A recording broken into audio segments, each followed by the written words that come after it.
Hello everyone. Hello. Nice, good to receive back the acknowledgement. Salamat siang. I'm working on my bahasa now. So, hope you can cheer me out. I'll be using bahasa wherever I can with whatever little I've learned. Cheer me up if I sound right. If I don't sound right, you can at least forgive me for trying. Yeah. This afternoon, I'm really excited and I want to take this opportunity to welcome each one of you to Fujitsu Activate Now Southeast Asia here in Indonesia. And I'm excited for having this opportunity along with the rest of our colleagues here at Fujitsu to engage in interactions and start exploring our collective journeys towards sustainability and digital transformation. We want to have more conversations on this path.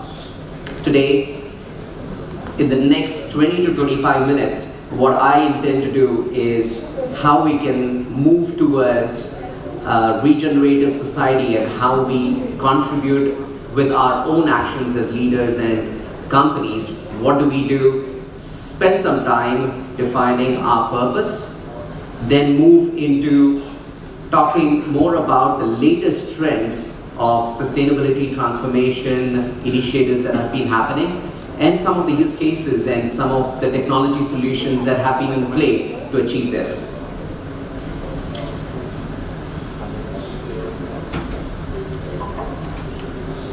Climate change. I'm sure each one of us have heard this every single day in different shapes and forms. Climate change is real.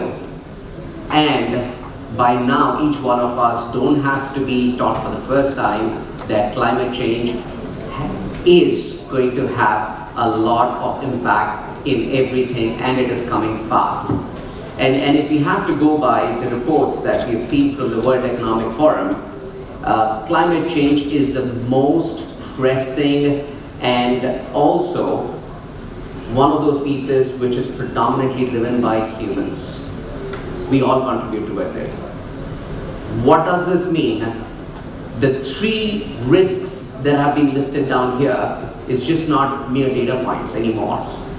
Global Economic Forum identifies these as three risks which are going to hit us real fast in the next 3 years. We're talking next 3 years. Yeah, we're going to have these impacts starting to show up very fast. I'm not going to go overload you with data points because in a lot of presentations internal to our organizations, external to our organizations, we keep hearing data points, this much of revenue loss, this much of over dollar value loss that we all see because of climate change and the implications of all of it.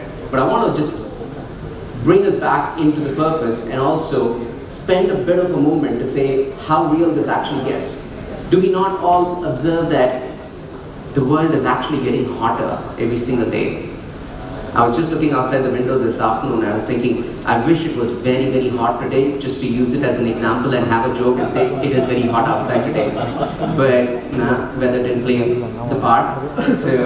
But yesterday I landed in Indonesia. And I'll use the example still to say my experience from yesterday. Yesterday I landed and the moment I got out of the aircraft, I got hit with a gust of hot wind and I could feel the heat immediately. It was very hot. Fast forward in the evening, it got cool again.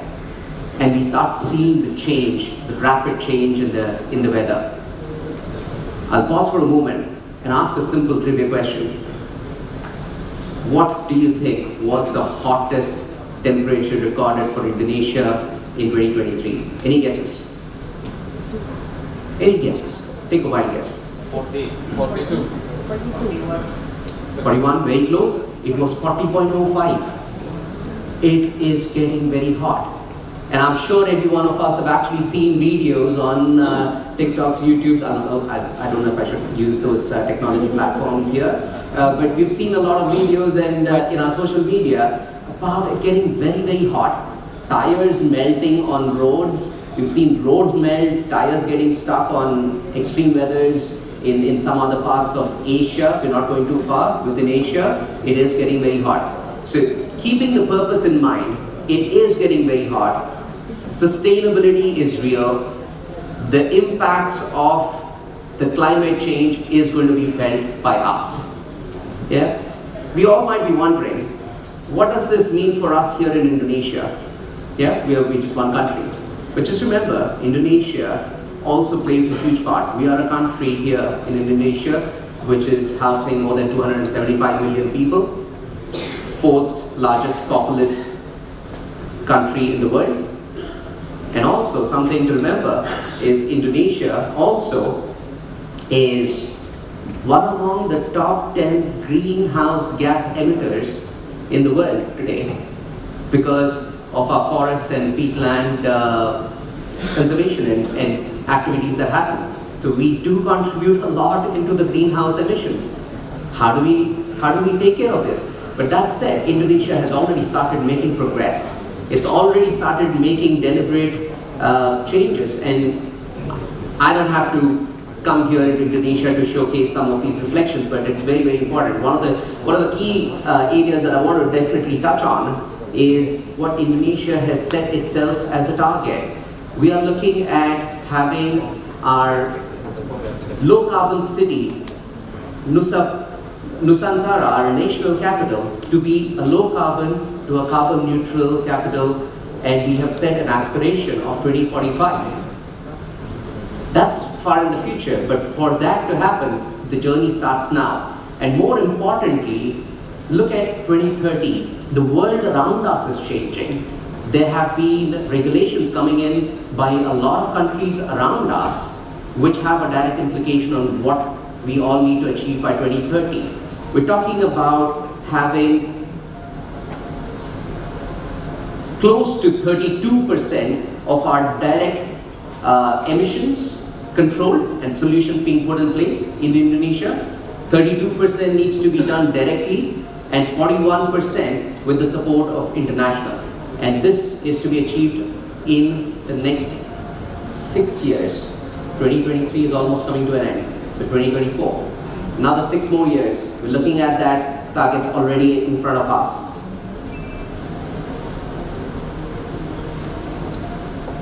We've seen what the purpose is, we've seen what it means for us here in Indonesia.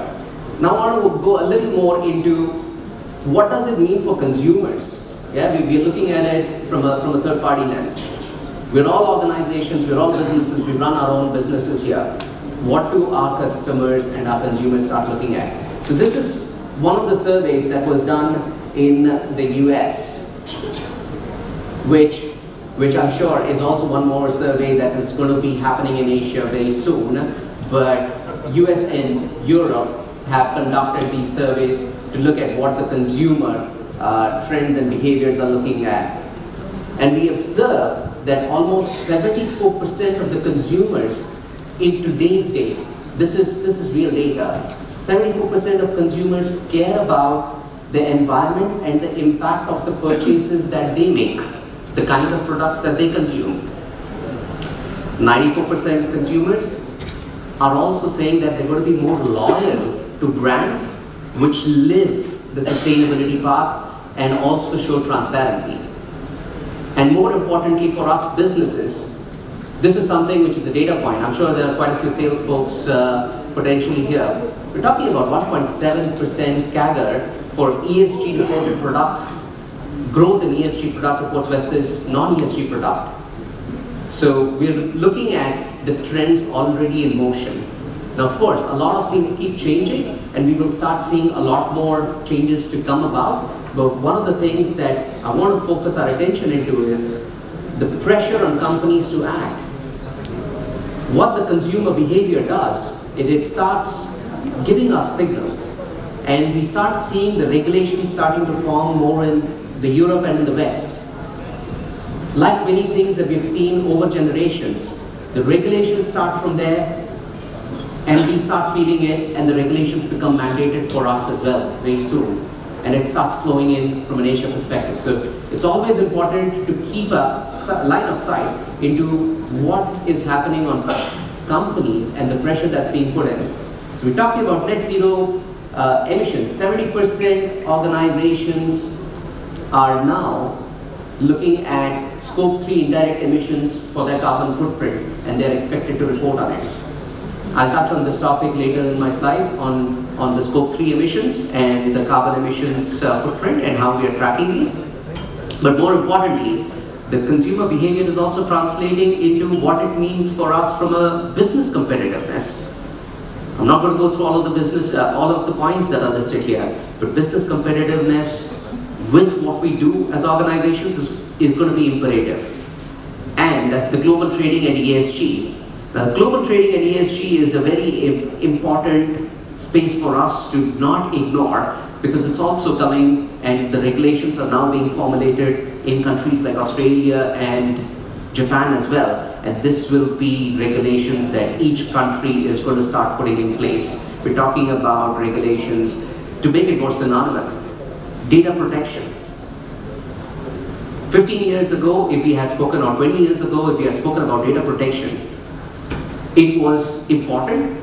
We all felt that data protection was important, but we didn't make deliberate efforts to make things happen. Regulations got brought in, started from the West, started implying what it needed to be done, and we all started catching up. What we want to do is not be caught up in waiting for it to become a compliance, but do the right thing to achieve what you want to achieve from a business competitiveness perspective, and also do the right thing for the planet, for the society, and for the environment. Right? So moving on, we spoke a little bit about our purpose. We spoke a little bit about what's actually happening in the world. Well, what does sustainability mean to companies, right? We're talking about climate, we're talking about the need for making changes in how we look at things, what we have to do, but what does it mean for us? Fujitsu, at the beginning of this year, around January, we surveyed close to about 1,800 leaders like yourselves across 9 different countries. And we try to understand what does sustainability mean for them and their organizations. And the results are actually not surprising. We see a very good percentage. In fact, we're talking about almost 50% of the responses telling us that it is what customers and consumers are looking for, which again takes us back to what we saw in the survey responses. Consumers are asking for this, so organizations are starting to implement sustainability transformation initiatives, making their transformation objectives more evident, keeping in mind what the customers are looking for. So not surprising to see what we see on the #1 item there. Not surprising to see what we see as the #2 item here, because governments and regulators start putting in compliance requirements, so obviously organizations are doing this. But some of the stuff that I do want to point out is, look at point #5. The next generation values sustainability. And if we are talking about an environment which is not regenerative, which needs to be protected, it is in the vast vested interest of the next generation. And this is being recognized by the people and the culture that is being fostered in every organization, and why organizations are starting to believe that sustainability transformation initiatives are important. Right? And this also means that we're looking and talking about increased priority given by organization on digitization. Right? So when we talk about sustainability, I'm going to come with a question in a short while. But when we talk about sustainability, it also means what is it that we're doing from a digital transformation perspective. This directly translates into digital transformation initiatives. 77% tell that they have already been on a digital transformation objective, or they're increasing their priority by almost 70% on sustainability initiatives. So what this brings us is how at Fujitsu, the future we envision and the world in 2030 that we are looking to see, where the world with the people, regions, organizations, and the things that are connected, we're looking at doing innovative things for sustainability. With that vision in place, within Fujitsu, we've been working on understanding what is our sustainability transformation aspiration and how do we achieve this. So my boss, who is also the digital transformation leader, the DXO, and then we've always seen our people, culture transformation and our HR teams work together on culture transformation initiatives. We started working very, very closely to identify what does all of these individual charters mean and how do we put all of this together, because in order for us to achieve sustainability transformation, it is a very simple formula, because we're all somehow wired to understand formulas. It is nothing but bringing in a people and culture transformation, combine it with the digital transformation, which we all are already part of, to achieve what we call as our sustainability transformation goals and objectives.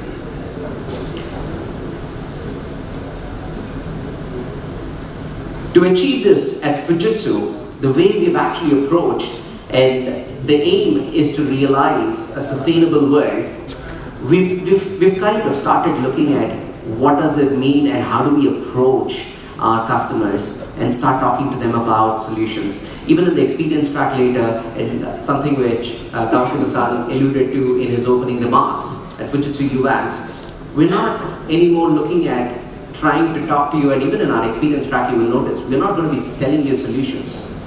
We're talking about understanding what are your issues. And this is what we call as a layered approach, and the approach which Fujitsu is working towards with our human-centric design experience to identify what are the customer's pain points. What is it that the customer needs to solve today? How does this look like? Define the problem statement.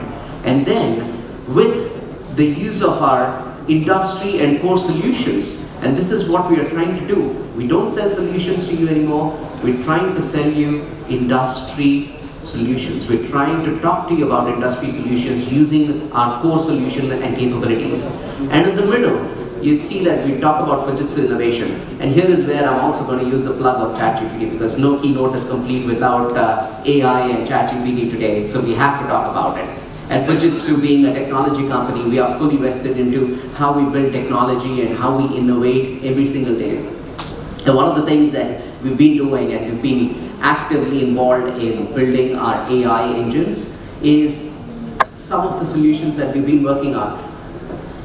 You will see some of the AI solutions on Showcase today, so I highly encourage each of you to spend some time at our booths today. But one of the things that is not shown here, but something that has been in works and we are also bringing it to the market very soon, is what we've actually built for ourselves using the large language model's power of ChatGPT to solve our proposals. With AI, we're trying to solve for how we can put forward our proposals at a much shorter rate. And with the solutions that we've built, which we are testing it and running it internally, we're seeing that we can build proposals and save almost close to 21 days of proposal turnaround time, end to end. And this is what we talk about innovation. And that is how we continue to bake into everything that we do, using our 5 key technology areas, which are our key principles and focus areas, with the help of our partners. And none of this is possible without we working with our partner ecosystem today. So we, along with our partners who are here, who are not here today with us, continue to build the solutions which should then help you on your journeys, whether you're in your early stage, late stage, and at different parts.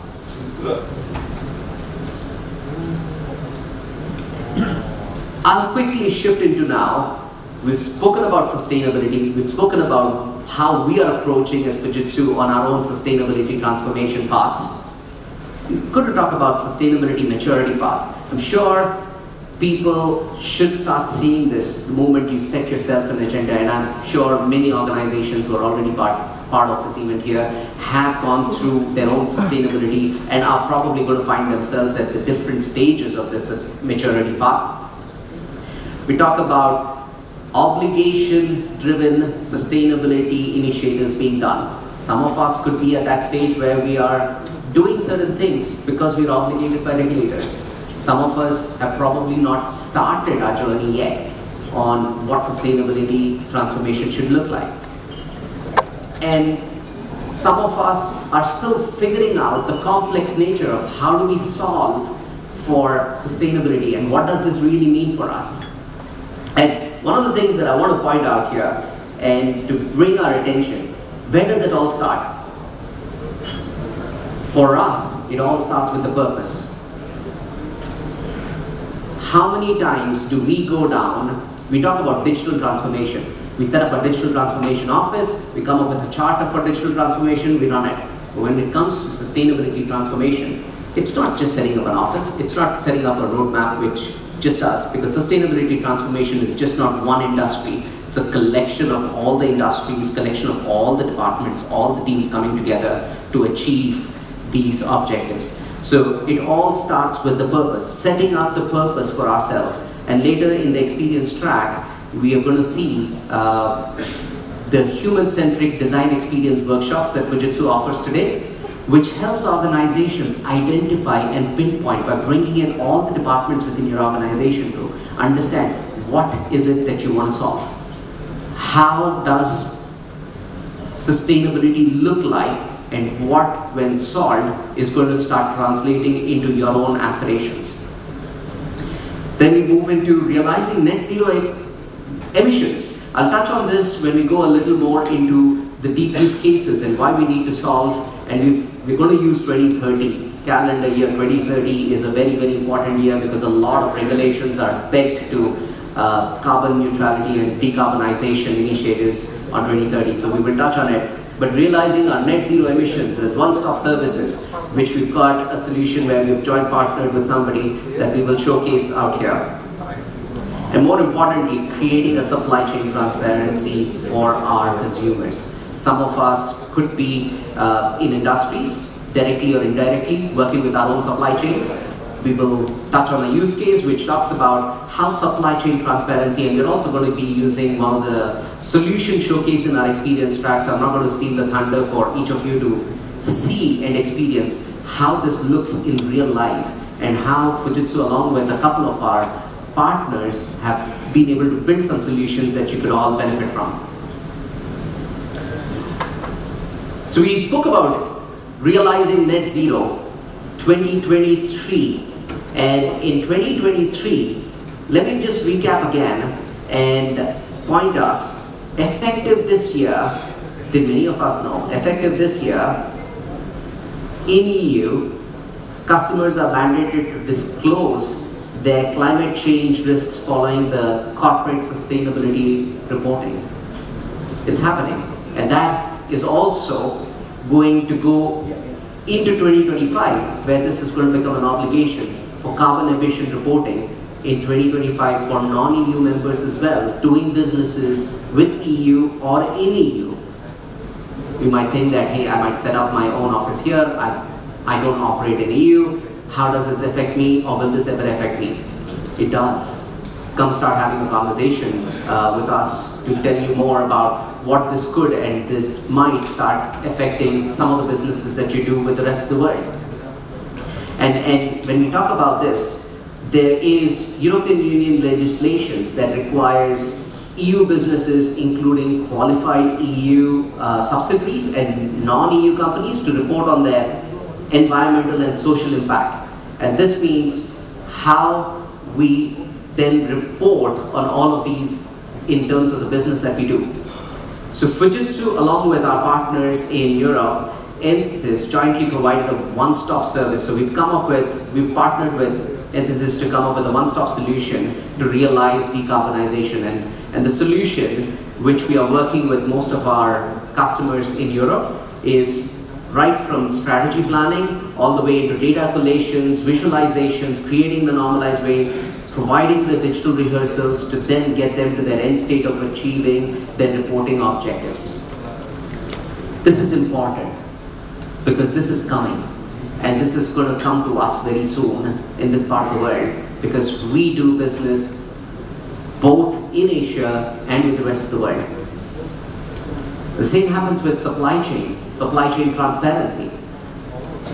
Fujitsu is pioneering in our CO2 emissions, and something which I'm really proud and incredibly proud of to share is what Fujitsu has been doing along with 18 other companies in Europe that have come together to define what PACT looks like and how do we start reporting to create that governance rules on what reporting, carbon emission reporting looks like.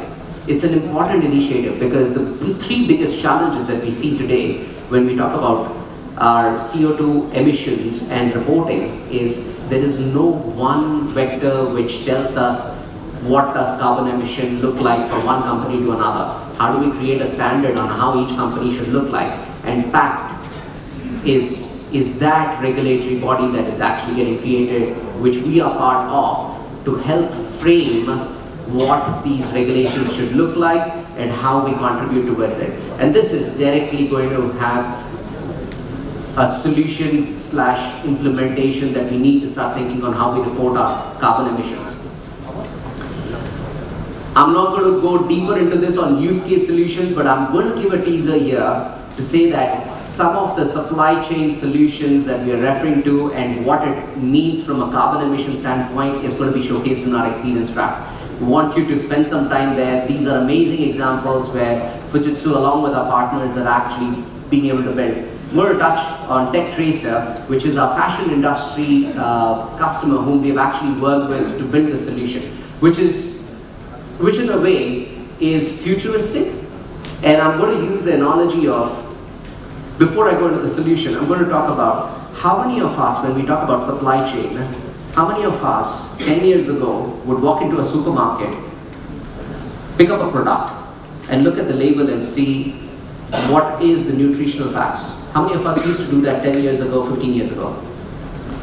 We do that a lot more today, right? Why? Because we start caring about ourselves. Yes? So now start imagining the products that you produce, your consumers, your customers. What is their behavior going to be on products that you build, that you ship? They're going to be interested in seeing whether you're actually doing your business in a very sustainable way, which is what takes us back to the slide that I showed a couple of slides ago.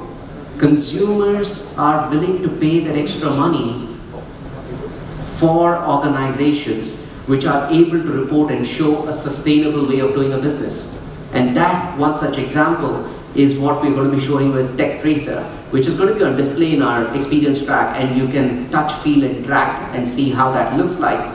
But it is a very powerful example where you can pick up a piece of cloth when you go into a fashion store, pick up a piece of t-shirt and say, how do I know the sustainable journey of this jacket that I'm wearing? Where was the wool produced? Was it cultivated in the most sustainable way? Where was it harvested?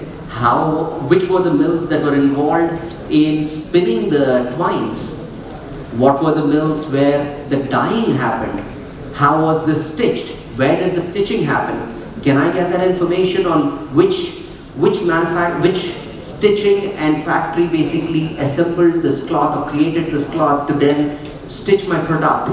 How did my supply chain partner then ship all of those products from different parts of the world and bring it to the retail store? This is all that is going to be shown in this use case, and I really encourage you to go spend some time at the experience track to see this example. Same goes with AB and BIF. Some of us, not most of us, I'm a teetotaler, some of us are into alcohol, we love drinking. AB and BIF is one of our customers in Australia. Think about it, I'm drinking a glass of beer. I want to see the journey of how this beer came into my hand and whether the barley that was actually used to brew this beer was sustainably procured and taken care of. And that is what the solution basically does. Again, these are real examples. These are not futuristic. This is happening now. This is what is making a difference to these organizations. And we're going to see more and more of this come into life.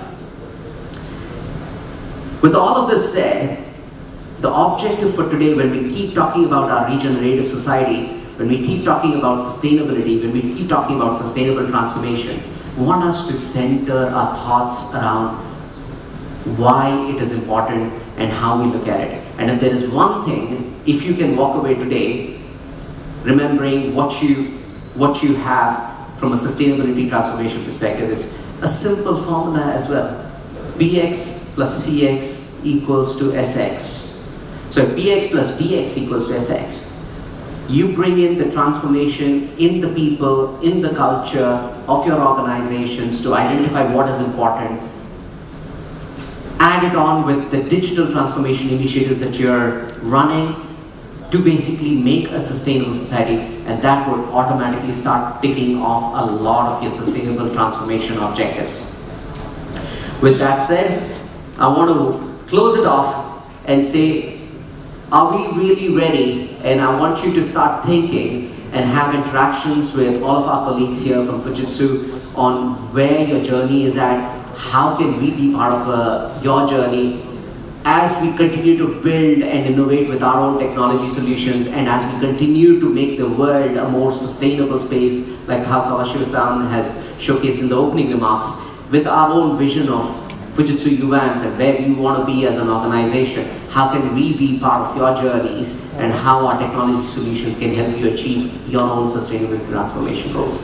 With that said, I'm going to take a leave, but highly encourage you to explore the solutions that are on showcase today. Spend some time and please share your feedback. That said, I'm going to try my basa one more time. Terima kasih. Thank you very much. Thank you very much, Mr. Naresh Vemuri.